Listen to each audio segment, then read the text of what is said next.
Exciter failure એટલે કે એક્સાઇટરની નિષ્ફળતા સમજાવો. જનરલી એટલે કે નોર્મલ કેસમાં એક્સાઇટેશનમાં નિષ્ફળતાની શક્યતા બહુ ઓછી છે, પરંતુ કેટલાક કારણોસર જો એક્સાઇટરમાં પ્રોબ્લેમ આવે એટલે કે કોઈ પ્રકારનો ફોલ્ટ થાય અથવા તો કોઈ નિષ્ફળતા દેખાય તો ઓલ્ટરનેટર બસબારમાંથી એક્સાઇટેશન કરંટ લેતા ઇન્ડક્શન જનરેટર તરીકે કામ કરે છે. ડેમ્પર વાઇન્ડિંગ જે છે એ સ્ક્વિરલ કેજ એટલે કે ખિસકોલીના પાંજરા તરીકે કામ કરે છે.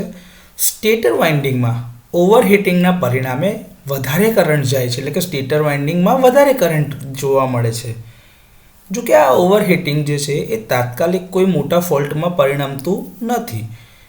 અનઅટેન્ડેડ સ્ટેશન હોય કે જ્યાં આગળ કોઈ પણ માણસ અવેલેબલ નથી એવા રિમોટ લોકેશન પર આવો જો પ્રોબ્લેમ થાય એક્સાઇટેશન ફેલિયરનો, તો ત્યાં આગળ ઓટોમેટિક સિસ્ટમની મદદથી તમે એને અથવા તો રિમોટ એક્સેસની મદદથી તમે સબસ્ટેશનમાં અથવા તો પાવર પ્લાન્ટમાં ત્યાં આગળથી એક્સાઇટરને બસબારથી છૂટું પાડી શકો છો.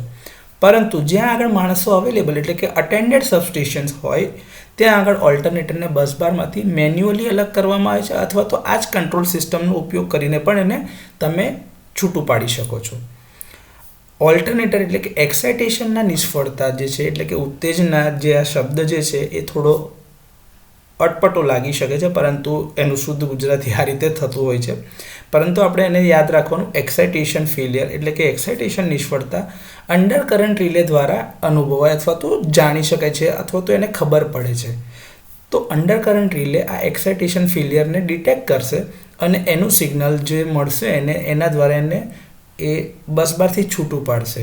તો આ રીતે આ પ્રોબ્લેમ જે છે એ બહુ ઓછો જોવા મળે છે, પરંતુ આ ફક્ત ને ફક્ત જનરેટિંગ સ્ટેશન એટલે કે પાવર પ્લાન્ટમાં જોવા મળે છે, જ્યાં મોટા પ્રમાણમાં અલ્ટરનેટર કનેક્ટેડ હોય છે એકબીજા સાથે અને એના દ્વારા જ ગ્રીડમાં પાવર આવે છે.